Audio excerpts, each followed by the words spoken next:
Bien-aimé, shalom, shalom. Kolo soit pambolayo. Zamba sali biso lisusu grâce ya kopesa biso lisusu tonga lelo toza na kati na musala munene oyo tozolobela c'est l'importance du Saint-Esprit dans l'église. Tosi tokomi na bisika wapi oyo tomeki kotalisa l'effusion du Saint-Esprit, kotalisa que quand est-ce que le Saint-Esprit eyebaki na kokita lisusu na kati na mokili, parce qu'on avait vu depuis ebandeli ya mokili, depuis le commencement, l'Esprit de Dieu se mouvait, et toyo komona que depuis Genèse 1er tito koma na Genèse 6, Nzambe atiaki molimo ne kati na mutu. Et tango la corruption du genre humain ekosalema, Nzamba eko retirer molimo ne kati na mutu, pe Nzamba lobi mutu akozala kaka na limite ya 120 ans, parce que makambo pe ezali na yeza mabe kati na mokili. Alors depuis lors, Nzambe a retiré molimo ne kati na mokili ti jusqu'à la prophétie de Joël. Nzamba zoya koloba na dernier temps akosopa molimo ne kati na bato. On a essayé d'expliquer ça. Après accomplissement nango mingi bato bazoye bakaka yeko salema à partir ya acte des apôtres, le jour de la Pentecôte, nde Saint-Esprit kitelaki bato. Alors biso tu essayer mais kotalisa, et aujourd'hui aussi on va essayer ya ko démontrer kaka que le Saint-Esprit ezongi na mokili jour à Pentecôte te, mais le Saint-Esprit ezongi na mokili le jour ya sorti ya baptême ya Jésus-Christ. Les Nzamba sopi vraiment Saint-Esprit na image ya colombe, ya pigeon. Alors sans plus tarder, tokendaki kotalisa que Nzambe lokola retiraki molimo ne kati na bato, il a fallu a utiliser bato, atambola na bato. Et na kati Ancien Testament, Nzamba asalaki politique nini ya kotambola na bato, il a fallu Nzambe a matérialiser quelque chose ya ombre par rapport à la réalité. Ndakendaki koyebisa Moïse na kati na Exode chapitre 30, le verset 22 jusqu'au 33, que Moïse a sa la composition ya huile sainte de l'Éternel. Bona nini po bayebaka ko appliquer ango katikati na bato. C'est-à-dire so Nzamba poni mutu po ba consacrer temple biloko na Nzambe, il a fallu ko wendre mafuta wana, et totalisaki ke kowendre mafuta wana Nzamba ki otalisa bakotia na nzoto mutu te, mais kowendre mafuta wana bakosopa na mutu ya Aaron. S'il faut ko consacrer mutu bazosopa nde na mutu na ye, bakotia na nzoto te. Et la parole de Dieu kendaki plus loin kotalisa ke dans Nzamba azopesa condition wana, azotalisa ndenge nini esengeli huile d'onction esalema. Nzamba ki plus loin mpona koloba ke bokopakola ngo ba étranger te. Qui sont les étrangers? C'est nous les nations. Biso tozalaki ba Israélite te.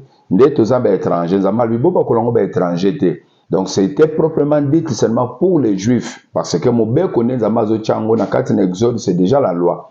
Alors mutu moko ta ko pakola ba étranger, balobi oya ko pakola étranger, il faut pas bomayer, il faut la retrancher. Alors église lelo biso tozu grâce, église botami, église ezu grâce ya kozala na Saint-Esprit, ndeza instrument majeur oyo ezotambusa biso, nde yango nde présence ya Nzambe, nde yango nde Nzambe mobimba kati na biso. C'est-à-dire yango nde pièce maîtresse ya bonzambe kati na vie ya bato nyonso. Alors quand on a touché sur l'huile d'onction, et puis total ici présence Saint-Esprit tanga kiti jour à baptême à Yesu, tozu ba question belé, tozo meka to répondre na ba question ana pour bato ba mekoto na ba question ana, surtout quand je parlais pour dire que Jésus-Christ asali ki mafuta te. Bisika moko to mona que Jésus-Christ asali mafuta, parce que akoko se contredire te, ye moko nde aza le Saint-Esprit, ye moko nde réalité. Alors akoyoko salela mafuta te, nde bato musu ba yeko tunanga ba question po toluka to répondre ango. Ba pesi ngai question moko, Marc chapitre 6 verset 12 à 13, nazotanga na kombo na Yesu Kristo. Marc chapitre 13, le verset 12 à 13. Que dit la parole de Dieu? Marc chapitre 13e. Ah, mais c'est comme il passe.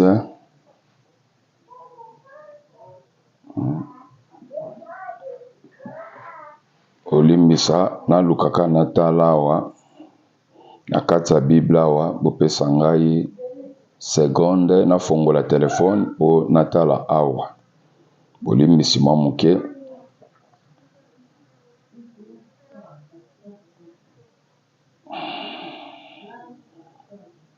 Bolimbisi mwa muke telefone efongama po na Bible awa miso ezozala mpe pasi vraiment pasi na miso awa kotala Bible ezozala pasi fo nameka kotala ngo kaka parti ya telefone awa. Bible ezoloba nini? Bible ezoloba ke Yesu azo tinda bayekoli bazokende dezade pona kokende koopere ba miracle, et Bible ezo témoigner que bango nyonso basali nini? Bamemi mafuta po bakende ko oindre batu. Et Bible ezoloba ke tango bake ba oindre batu wana na mafuta, et makomi ezotalisa ke ba miracle salami. Nde question oyo batu bazotuna nga ke bayekoli basimbaki mafuta, bazwaki mafuta bakendeki basaleli yango comment? C'est par là qu'on peut répondre directement. Nakoki ajouter pe directement na verset moko pour accompagner Marc oyo to répondre yango directement, et puis to kota na kati na Mateya. Bible ezoloba nini? Bible ezoloba nini? Bible ezoloba Marc chapitre 5. Nazozonga na Marc chapitre 6 wana verset 13 nazozonga. Nazwa na Marc chapitre 5 totanga. Aïe, miso. Natanga oka na telefone. Nazonga na Marc et puis nasangisa awa. Marc chapitre 6 verset 13. Nazotanga na kombo na Yesu Christ. So na pesa ki Marc 12, je m'excuse na renversa ki. Il chassait beaucoup de démons, na bandatana 12 pour te comprendre. Ils partirent et ils prêchèrent la repentance. Il chassait beaucoup de démons et il oignit d'huile beaucoup de malades et les guérissait. C'est-à-dire, bayekoli tango Yesu atindi bango desade bakende kosala musala nzambe babikisa bato, tango bakei Bible ezoloba bango bamemaki huile d'onction wana. Bamemi yango pour permettre bango kokende kosala musala na nzambe. Mais pourquoi bango bazwi yango basaleli yango pe bakei nango? Bango bakei nango, mais Yesu ate esika moko te atikali kosalela yango, Yesu ate esika moko te atikali kozwa yango. Pourquoi bango bakei nango? Nazwa lisusu verset ya Jacques wana pour te répondre malamoko. Bible ezoloba Jacques 5 verset 13. Quelqu'un parmi vous est-il dans la souffrance? Qu'il y prie. Quelqu'un est-il dans la joie? Qu'il chante des cantiques. Quelqu'un parmi vous est-il malade? Qu'il appelle les anciens de l'église, et que les anciens prient pour lui en loignant d'huile au nom du Seigneur Jésus. Bible continue. La prière de la foi. Oyoki biloko mibale. Likambo ya prière de la foi oyo.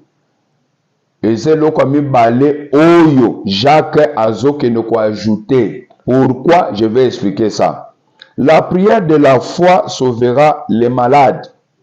Or, quand on parle de la foi c'est une ferme assurance. Démonstration des choses qu'on espère, mais ce qu'on ne voit pas. C'est-à-dire, tout ça qu'on espérer l'autre.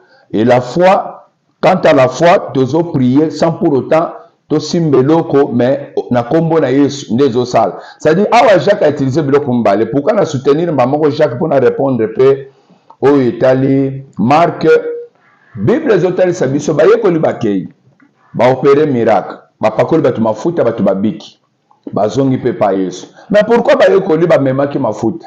Bayekoli ba memaki mafuta parce que bango Saint-Esprit nano kitela ki bango te.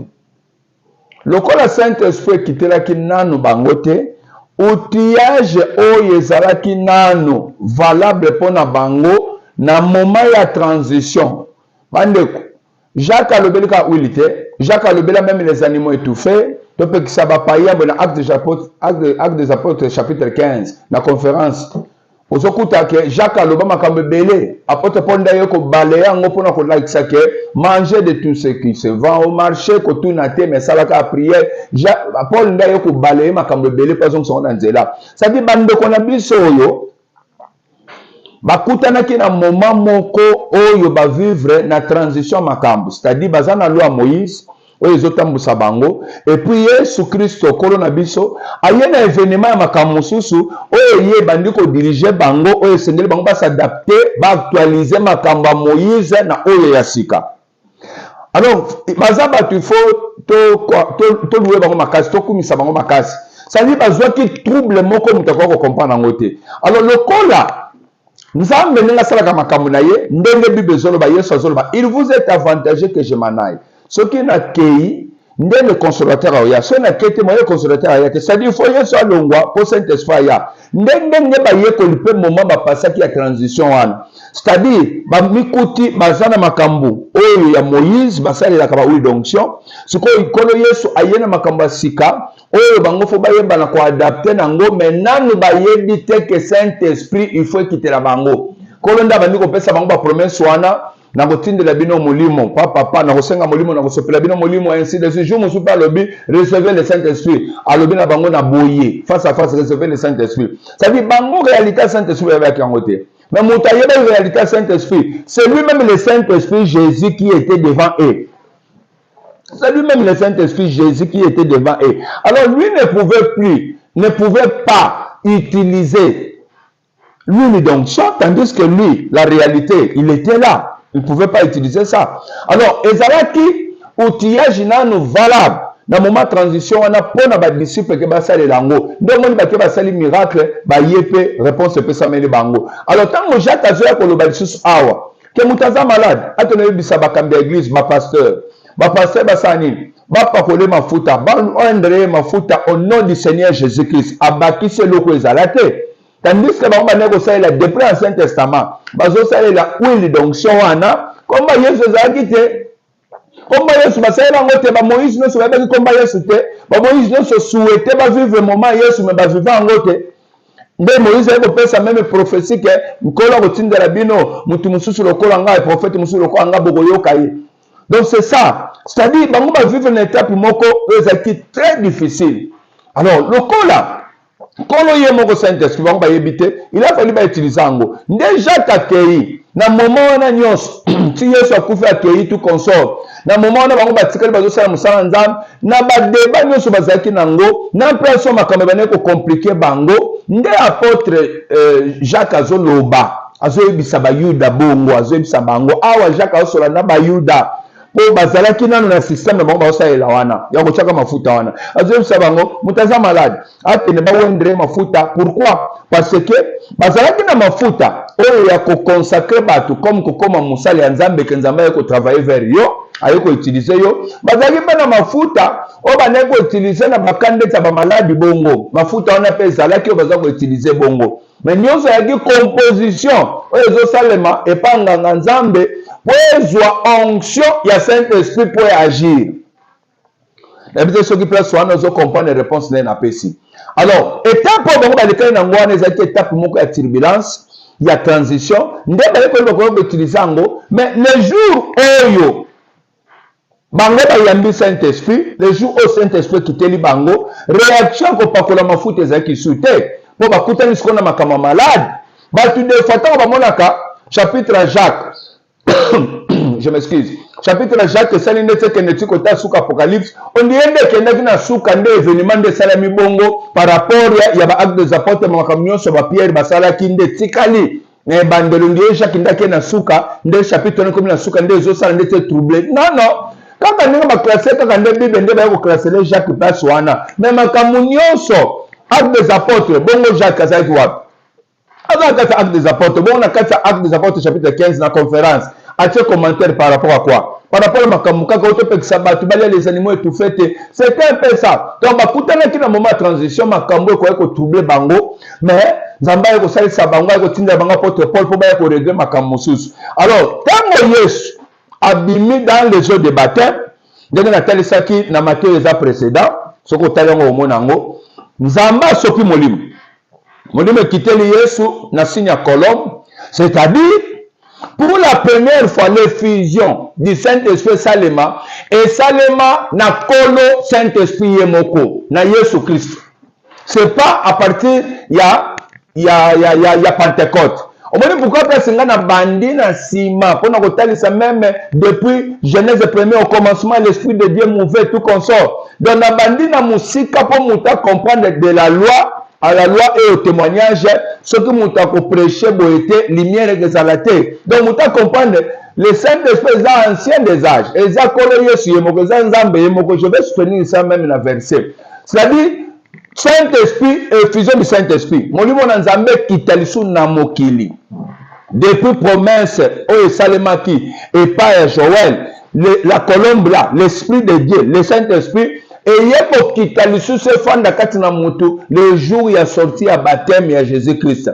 À partir du chapitre 4 et Luc, dans verset 18, l'Esprit du Seigneur est sur moi. Il m'a oint pour faire ça. Il m'a oint pour délivrer les captifs. Il m'a oint pour faire ceci. Il m'a oint pour proclamer une année de grâce. Il m'a oint pour ça. C'est-à-dire, lorsqu'il a reçu le Saint-Esprit, et puis mouvement nyonso akokosala et puis mandat d'agir et puis force akokosala la makam. Donc le Saint-Esprit pour la première fois, le Saint-Esprit, l'effusion du Saint-Esprit pour la première fois, l'effusion du Saint-Esprit et ça l'a mis le jour du baptême et pas Jésus-Christ. Déjà la prophétie qu'on appelle ça qui est que moto yo komona que molime kitili ko na inde yewana nde Jean comprendre que c'est lui qui ôte les péchés du monde. Déjà comment dire si na courage nous sommes sabato voilà l'agneau qui ôte les péchés du monde. Pourquoi? Pas mon qui signe il y a qu'on reconnaître que yende colombe qui était là qui est selon la prophétie de Zama Pessinga yende Saint-Esprit qui était là qui est. Alors effusion du Saint-Esprit bandi ko salema jour à baptême il y a sorti à baptême il y a Yesu et puis le col il y a déjà avec le Saint-Esprit déjà il y a mon Saint-Esprit et qu'on va précéder que kendina nous pas battre sans pour autant yemo na a inaugurango pour Zamba inaugurer kabilo ko nyonso yemoko ameka ko inaugurer makamu nyonso na ameka ko expliquer na ba Pâques na ba Sainte Seine na makamu nyonso Zamba a inaugurango même le kamba Pâques Sainte Seine okuta ki Abraham akuta na Melchisedec ba pesi 20 ba pesi na lipa eza image ani ya Sainte Seine nde tata na biso kondima nde biso pe ba nation les étrangers tondimeli nde to okuta na Sainte Seine. C'est par là que on comprend que le kamba Pâques il faut pas boma agneau biso to liaka Pâques et ceux qui vont célébrer Pâques ils apprennent à kokanisa sortie indépendance na bango na Égypte et puis nous allons en Égypte nous allons en Égypte église de Meli kuna na Égypte donc Zamba inauguré babilo connaît yemoko ameka kotali seloko moko alors le coup de Saint-Esprit c'est kitaki et y a petit mouvement katikati na Yesu que l'Esprit du Seigneur est sur moi car Dieu m'a oint pour faire ça c'est-à-dire l'importance du Saint-Esprit dans l'église, lorsque le Saint-Esprit est sur vous, n'est que permettre au agir, n'est que permettre de créer à nous le bon vouloir et le faire. Bible les autres ne plus que c'est poussé par l'Esprit que les gens parlaient de la part de Dieu. C'est-à-dire, le Saint-Esprit en nous va nous pousser pour faire quelque chose. Nous avons rapide pour comprendre Nenge Bandaki dans l'Ancien Testament. Et puis, il y a dans le Nouveau Testament, Genèse chapitre 1er. Genèse chapitre 1er, Bible Zolobani. Bible Zoloba Boye. Au commencement, Dieu créa les cieux et la terre. La terre était en forme et vide, il y avait des ténèbres à la surface de l'abîme. Et l'Esprit de Dieu se mouvait au-dessus des eaux. L'Esprit de Dieu faisait le mouvement. L'Esprit de Dieu déplaçait, faisait le déplacement. C'est-à-dire l'Esprit de Dieu, ils ont ça le mouvement, ils ont créé un mouvement. C'est-à-dire si l'Esprit de Dieu est kotikati yondeko, ça le mouvement même ya makamanzam. Na place où l'ingaka nzambe te, omona mouvement ko linganzambe ye. Na place où kokaka ko sambela te, ndo komona makamba ko sambele ye. Ça dit ça va créer à nous le mouvement. oyo yo salate mouvement n'est que salema nzamba zote nokotali sango na kati ya nouvelle alliance. Actes des apôtres chapitre 1er verset 8e Bible zolobanini. Actes des apôtres chapitre 1er le verset 8. Acte 1er le verset 8. Je m'excuse. Que dit la parole de Dieu? Nazotanga na kombo na Yesu Christo. La parole de Dieu dit ceci.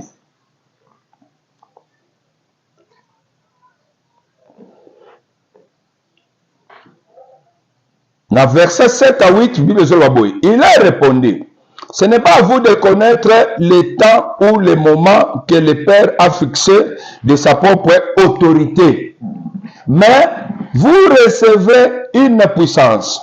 Le Saint-Esprit survenant sur vous. Saint-Esprit qu'il n'y a pas nabino. Ce qui Saint-Esprit n'est pas nabino. Saint-Esprit est qui n'a au commencement il y a terre tozanango. Nation tozanango.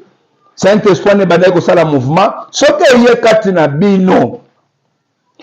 Et vous serez mes témoins à Jérusalem, dans toute la Judée, dans la Samarie et jusqu'aux extrémités de la terre.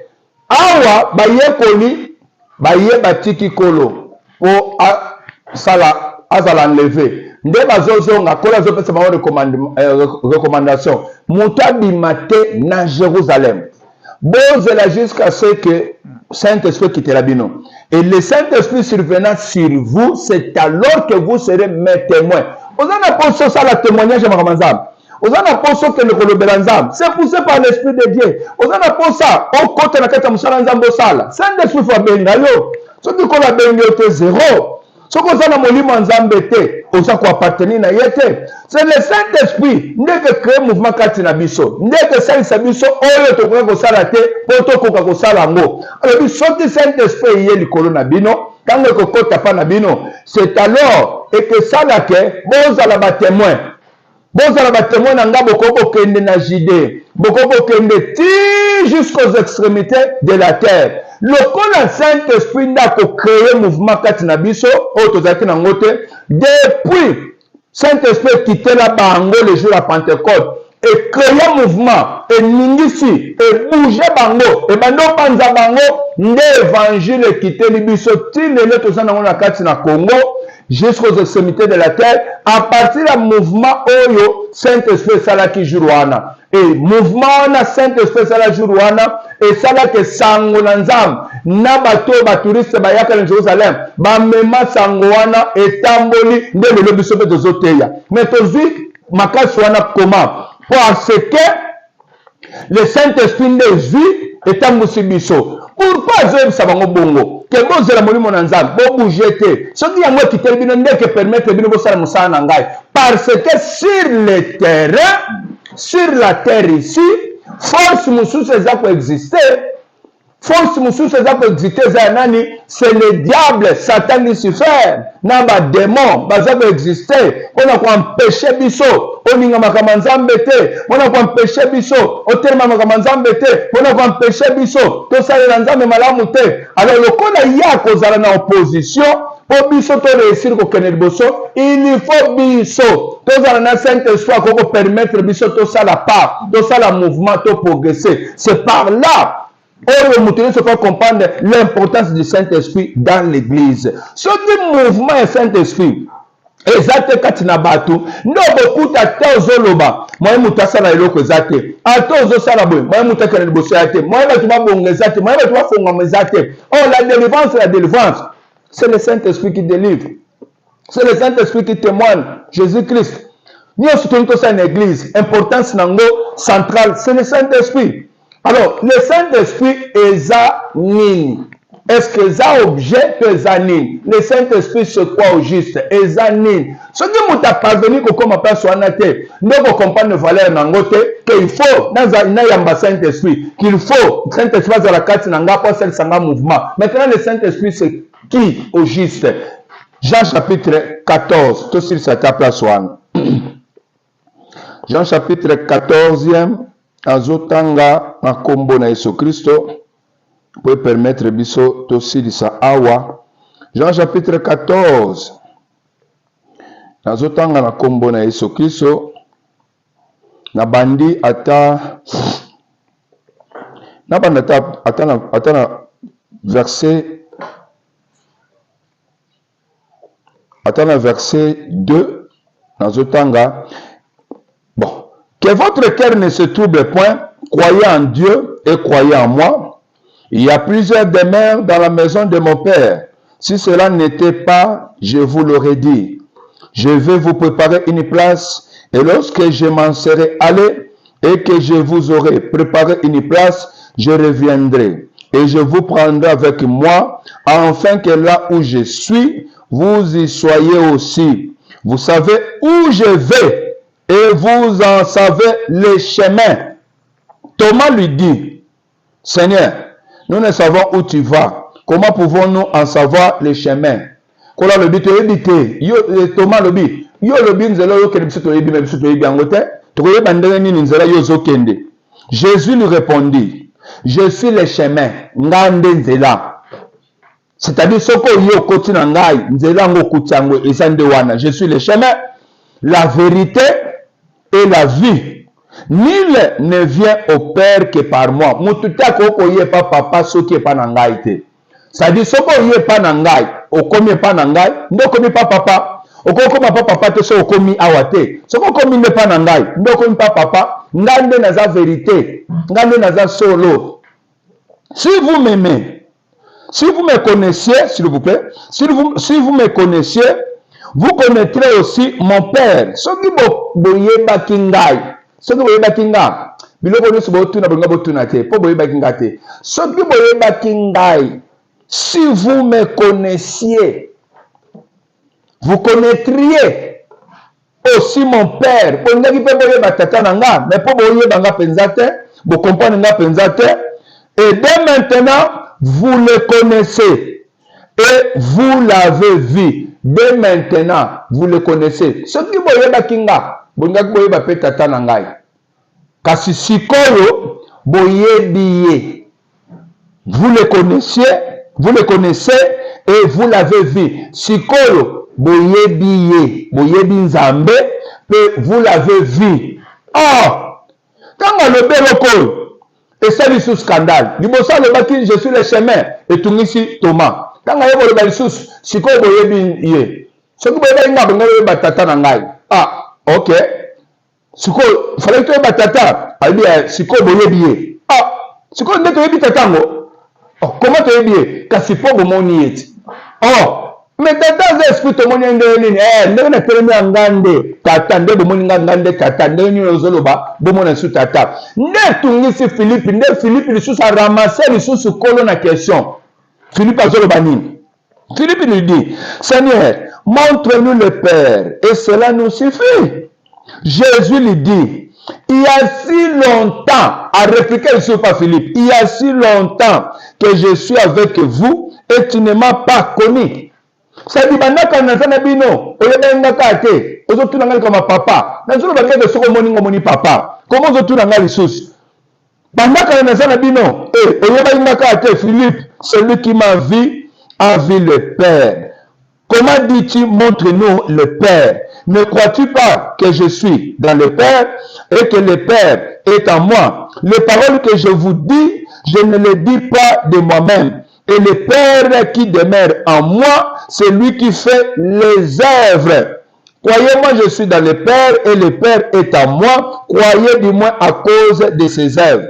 En vérité, je vous le dis. Celui qui croit en moi fera aussi les œuvres que je fais. Et il en fera de plus grands parce que je m'en vais au Père. Et tout ce que vous demanderez à mon nom, je le ferai, afin que le Père soit glorifié dans le Fils. Si vous demandez quelque chose à mon nom, je le ferai. Si vous m'aimez, ce qui gardez mes commandements. Et moi, je prierai le Père. Il vous donnera un autre consolateur. Il vous donnera un autre consolateur, afin qu'il demeure éternellement avec vous. C'est-à-dire,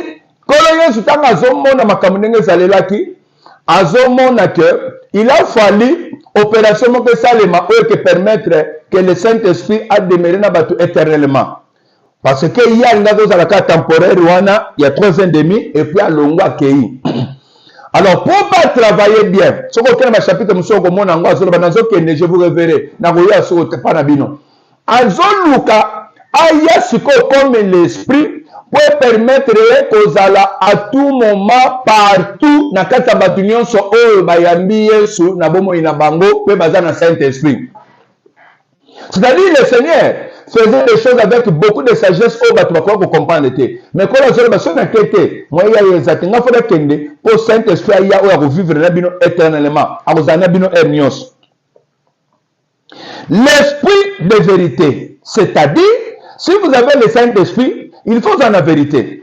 Il y a un pasteur, il y a un mon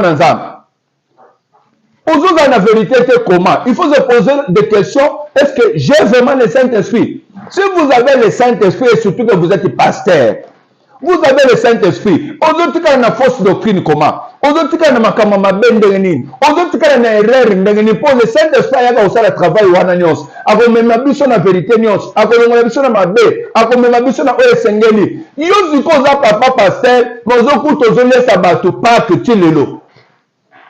Awa tozo comme à la fin de l'année, au moment le 25 ans, au sein de ma kambukaka, les autres se présentent embêtés. Ce qui déplaît à l'éternel. Nous, au sein de l'année, le 25 ans. Mais l'autre, ça là, ils ont fait à Dieu soleil. Est-ce que nous avons autorisé? Ce qu'on a le Saint-Esprit, comment le Saint-Esprit nous a reproché au thé? Parce que l'autre, que j'ai le Saint-Esprit. C'est quand vous péchez, vous allez sentir reproche au Bonsanan Zambé. Et l'élément majeur, c'est que toi, tu as le Saint-Esprit. Vous avez la présence à Bonzambé, mon Katinaï. Mais yo salamabé et reproche à côté. O yinamut et reproche à côté. O tongo salamasumu. O lukosa mutumabé et reproche à côté de l'autre côté. Est-ce que vous avez vraiment le Saint-Esprit? Il faut se poser des questions. Est-ce que vous avez vraiment le Saint-Esprit? L'esprit de vérité, c'est-à-dire le Saint-Esprit, il faut une personne de vérité. Et dans ma commençant bien, il y a propre. L'esprit de vérité que le monde ne peut recevoir. Mukile ko recevoir en côté, ba païen ba ko recevoir en côté pour bandimeli Yesu te. C'est-à-dire, mutago bandimela Yesu, mais nana yambi pe Saint-Esprit te. Mais il faut bandimela Yesu et pour vérifier qu'on landela ke o yamba pe le Saint-Esprit en vous. L'esprit de vérité que le monde ne peut recevoir parce qu'il ne le connaît, parce qu'il ne le voit point. Or, l'esprit est esprit.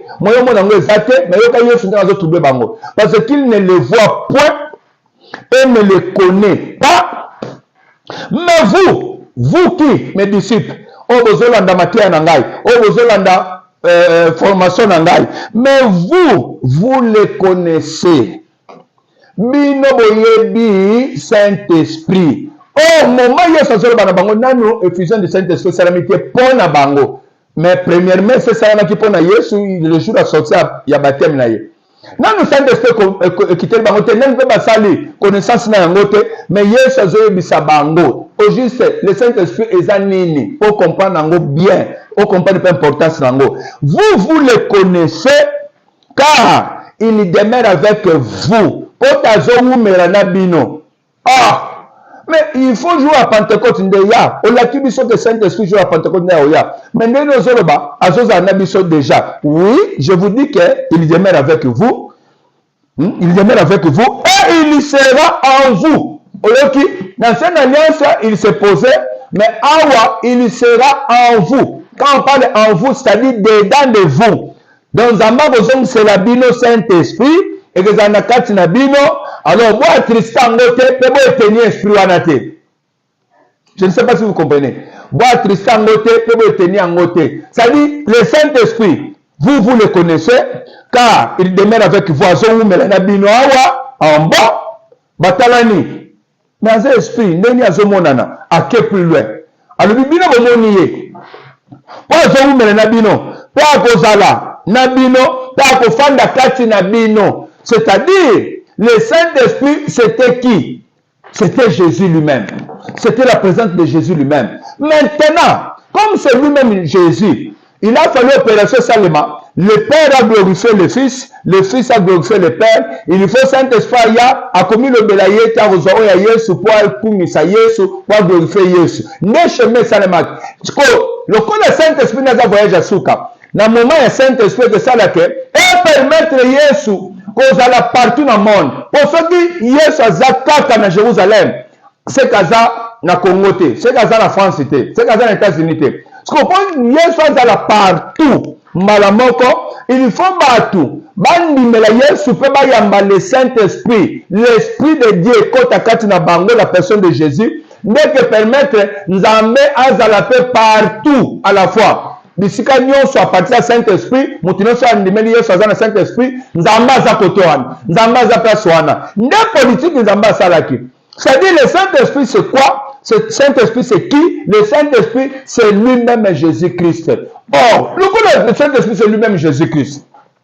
C'est pour ça que Moutazan a Saint-Esprit, car la parole de Dieu dit, celui qui n'a pas l'Esprit de Dieu ne lui appartient pas. Ça dit, si on a le Saint-Esprit, on a appartenir dans Zambété. Si on a le Saint-Esprit, si l'église est dans le Saint-Esprit, si l'église est dans le Saint-Esprit, surtout que, si nous sommes qui il y a des bossons dans la communauté, tous ont le Saint-Esprit. Nous sommes dans l'église.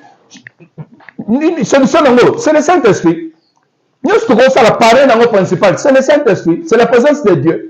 C'est que Moussa Loyo, inspiration d'Amba Pessi, notre pasteur François Moutombo, inspiration, il y a bénédiction dans la communauté, besoin de service à Saint-Esprit. Et ça, pour nous, Zamba pasteur, après ça, don, azana bandimi, asopa molimo na ye, bandimi na biso babongo na pena ya solo bakoma bana nzambe, nzamba s'occuper de l'église na biso ba don spirituel ezala. C'est que ça service moka bénédiction, tika mutu nyonso azolanda, même ceux qui sont les maquis, Saint-Esprit fortifié yo. Ceux qui n'ont pas molimo na nzambe te, luka église, luka bisika ba nzambe mso ezali, kota ne sika wana, belela nzambe na service eza, nzamba koki ko sopa molimo ne kaka wana. Asopi molimo na ye.